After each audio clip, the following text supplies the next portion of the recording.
Hi, everyone. Dawn Loading here with eXp Realty, and welcome back to another series, another episode of my series, Financial Freedom.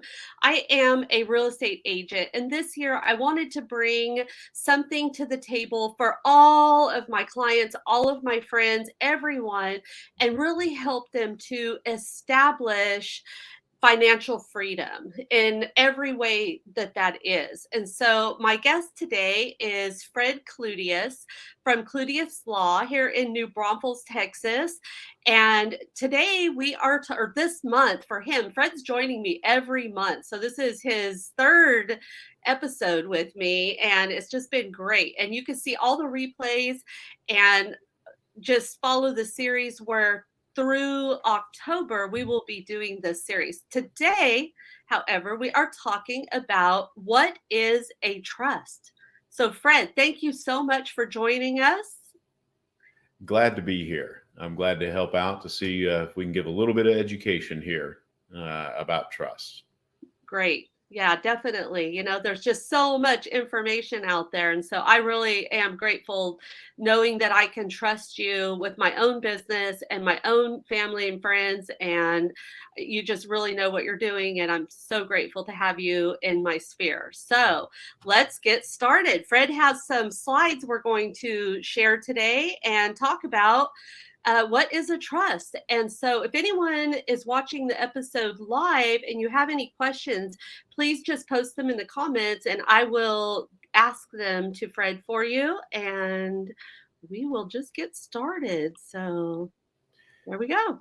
You bet. And we're going to try to make this as easy as possible. I apologize. I couldn't figure out how to get the slideshow not to mess up uh, my whole screen. So we tried earlier in a test, and I ended up blanking out everything. I couldn't see anything except the slides on both of my screens. So anyway, No worries.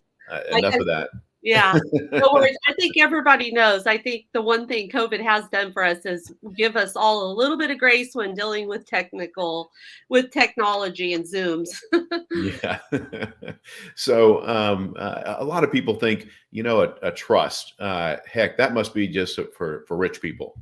That's only for people that have a lot of money. That Rockefeller, a celebrity of some sort, or something like that.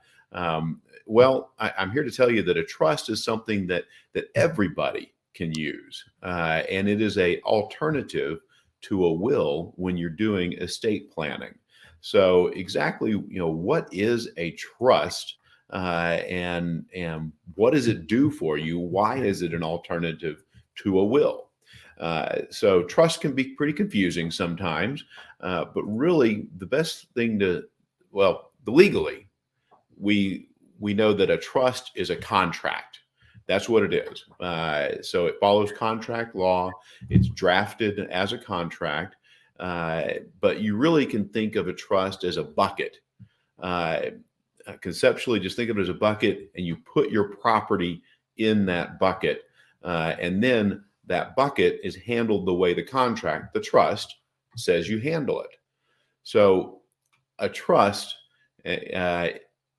is three parties. It's a grantor, that's who puts the property in the bucket. There's the trustee, that's who holds the bucket. And then there's the beneficiary, that's who gets the property from the bucket. Now, in a revocable living trust, which is what we're talking about as an alternative to a will, you, the grantor, would be all three of those things at the beginning. You would be the grantor, you would be the trustee, and you would be the beneficiary. It's what we call a pass-through, a see-through trust. There's really nothing changes on how you deal with your property. You can still buy, sell, do whatever you want with your property. It just has to be titled in the name of the trust. And we title things in the name of the trust because we're putting things in that bucket. You can put your home in there, bank accounts, brokerage accounts, personal property. We make an assignment of personal property into the trust. Other real estate, business interests. If you have an LLC that you're you have shares in. You can put those shares in the trust. Now over here on the right, we've got 401k, IRAs, life insurance.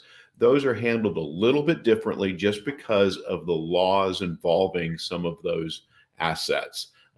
They can still be run through the trust at some point, but in the beginning, those aren't necessarily held by the trust. Actually, 401ks, IRAs, they're not allowed to be held by a trust, but they can ultimately be paid into a trust. But how that happens depends on a lot of different factors based on what your goals are uh, uh, in handling your property. So, a revocable living trust, we've already talked about that there are three parties to the trust: the settlor or grantor, the trustee, the beneficiary, and the fact that you're all three of those things at the beginning. But let's talk about some other benefits of a trust. Um, you can revoke the trust at any time, or you can change the terms of the trust at any time. Now, I've talked about contract, terms of the trust. Why is that important? Because that trust, you're saying what happens to your property when you die. That's why this is a good vehicle as an alternative to a will. You can say, I want this property to be distributed to a spouse, children, other heirs. You can say, I want it to be split up and I want it to be, you split it up into different buckets. And I want this bucket to go to this person. I want this bucket to go to this person.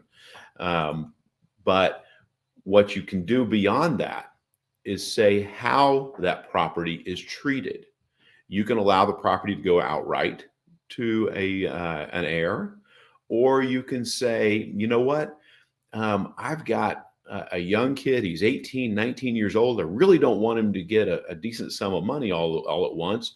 And he goes out and buys the red sports car he's been eyeing instead of going to college like I Right. want him to.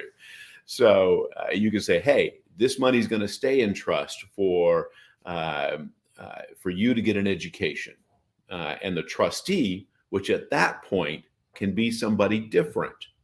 You are the grantor in that case.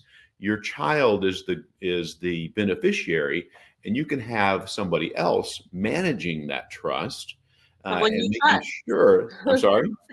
Someone you trust. Someone you trust, exactly, that you know is going to make sure that that money is spent on the things that you think are important for your child. So there's some control there that's given in a trust that you don't have in a will. So we're Um, acting still inside the bucket right now. exactly. So what happens is actually, and really what happens it is only limited by your imagination on it. So what can happen? Let's say you have more than one child. You can split that bucket into several buckets, like we talked about, Yeah. one for each child. You can leave it all in one bucket for a while until the youngest child finishes college and then split it into separate buckets. And this is all what happens after your death. Um, uh, let's say that you're in a blended family, like I've got a blended family. I had my assets, my wife had her assets. We've created a trust, and that trust, when let's say mine, our trust, my property, when I pass, is there for the benefit of my wife. But then when she passes, that property then is distributed to my children. So I don't have to make an either or decision at this point. I don't have to say, well, gee, do I give it to my kids or do I give it to my spouse? I can say I can honor both. I can So quick question. So she can't change your trust. once I die, that revocable trust becomes irrevocable. Uh, Gotcha. and there's different ways to handle it.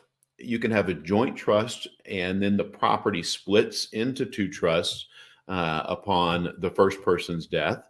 So let's say my wife and I, we have a joint trust.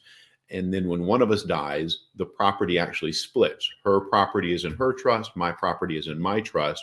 Whichever one has passed away, that trust then is irrevocable. It can't be changed. It Got it. stays the way it is. There are different tax reasons for some of this as well. But typically, what will happen is the spouse, the surviving spouse, will have access to that trust, to the income from that trust for their lifetime. So they can still access that money. You can still honor them with that. And then you can then have that property pass on to your children when she or he dies, depending on the situation. You can have where some of your property is put into a trust for your children, and some of your property is put into a trust for your wife.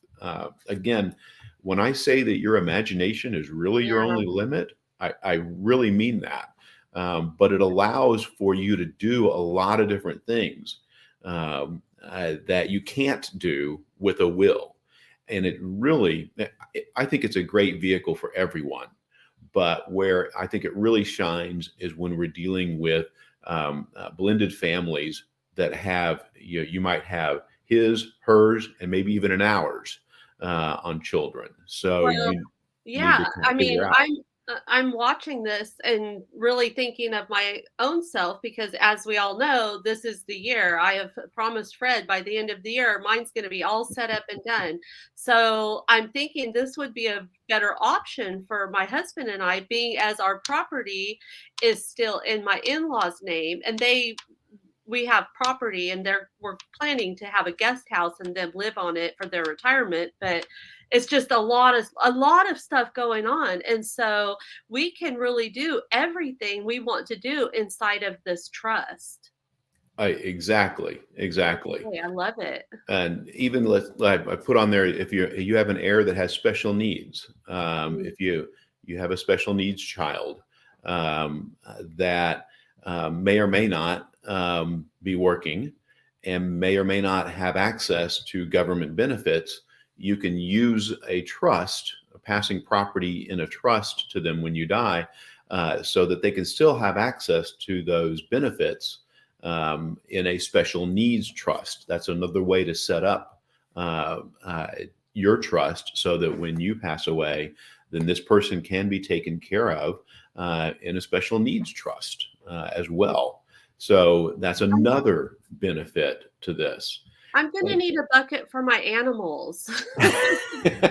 There are such things as pet trusts, and I've set those up. And usually, what we'll do is we'll designate a sum of money that says, "Hey, my animals Oh, are going to go to my sibling, yeah, and they're going to take care of them.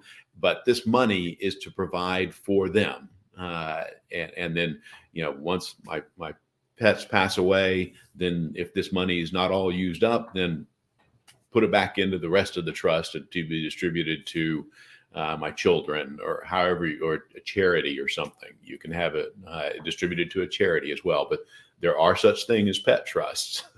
wow, I love this. So, okay, you have a couple more slides. I'll save my questions for the end, Fred. Sorry. Sure, sure, not a problem. Like I've said before, and I've used this slide a couple of times, that um, uh, we can have separate buckets, and each bucket can be handled differently. I've got some money going to my kid who just can't save a dime, so I want to make sure that there's a little more control there. I want them to have access to the money, but I want someone kind of monitoring it. I've got one kid that maybe has special needs, and so they need a different bucket than maybe the rest of them do. It's So like you can a great plan for their future when you're gone and unable to help them any longer. you really can create a legacy with Yeah, this by creating this, educating your kids, and then they can even pass on this to future generations. yeah. Another benefit to your kids and with a trust is that by you creating the trust, with somebody else as trustee and them as a beneficiary, that grants you some protection for those assets from creditors. So I don't want to go into all the legalities of that, but it provides some protection there that you wouldn't otherwise have, as well as protection from potential ex-spouses. We don't want to think that our kids would ever get divorced, but it can happen.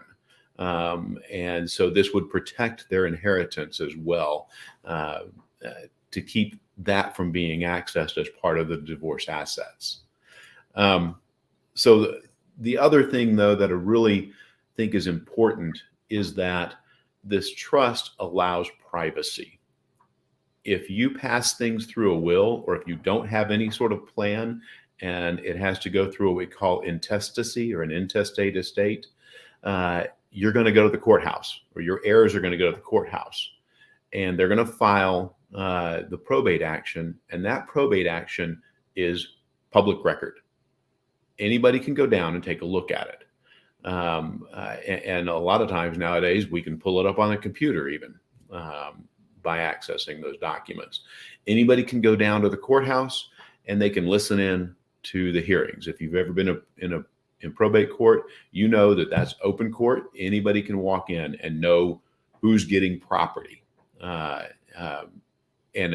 if you don't think that that's important, then I literally, when my late wife passed away, my kids got an inheritance, and they get mail saying, access your money now. And because it's public record that they received an inheritance. But in a trust, that's not the case. But in a trust, it's not in public record. You handle everything in an office, in a lawyer's office. It's all handled in an office. There's no record of it at the public record. There's no court proceeding involved. It is not public record. So do you want to be in the courtroom where it's public record, or you want it handled in an office where it's all kept private? So that, I think, really is to me one of the main benefits as well. There's so many benefits to a trust that if you have any piece of property, a home, anything, if you think you're going to have some property, setting up a trust, yes, it is more expensive to begin with.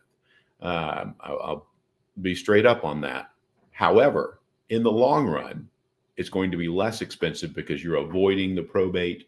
You're not having to go through that. You have so much more flexibility involved. It's a cost benefit analysis that has to be made on whether you think it's worth it or not. But really, I see it as an analysis of whether you want to spend the money now or let your heirs spend your money later down the line. So that's the quick and dirty 20-minute blurb on trust. It's obviously more complicated than that, but that gives you some idea of what I think you can accomplish with a trust and why you would want one. Is that your last slide? Yes, it is. Okay, great. I'm going to go ahead and remove that. Yeah, definitely. That is some great information, and what a great presentation. That is really just puts it so simple for those of us that are not attorneys. And that says a lot coming from a real estate agent, because I deal with those contracts all the time, and I know my contracts, but some of that stuff is just foreign for so many of us, which is why I wanted to do this. So really, really appreciate your time, Fred. And now we got to figure out what we're going to talk about next month. Not a problem. We will come up with plenty, I guarantee you. Yes, you'll have to come back and join us. Fred is normally my third week Wednesday, but this month he is he's switched, so he's here early. And if you want to catch him live, come back next week or next month on the third Wednesday, or just watch it on my YouTube channel. So thank you so much, everyone. Have a great day. Have a great month. Thank you.